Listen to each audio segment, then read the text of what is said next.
Well, this is certainly the worst crisis since the Great Depression so far. Now, everyone, in some sense, wonders whether we are headed towards another Great Depression, and no one can answer that question with certainty. It is my sense that this crisis will bottom out before we reach true 1930s level conditions, because governments are more sensitive to the risk of a Great Depression today than they were in 1929, 1930, and governments are cooperating more effectively today than they did in the 1920s and 1930s. So I think that we are unlikely to see a repeat of the Great Depression of the 1930s. Nonetheless, this is unquestionably the most serious economic downturn, economic crisis of the past 70 or so years.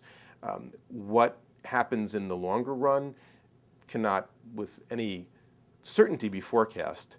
However, I think that we can say with a great degree of certainty that this crisis will last for a fairly long time, at least a couple of years, that it will inevitably involve a substantial series of austerity measures on the part of major governments, that it will lead to a reduction in the real living standards of many, many millions and hundreds of millions and billions of people around the world, that it will slow or even halt and perhaps even reverse many of the economic advances that we have seen over the past 15 or 20 years.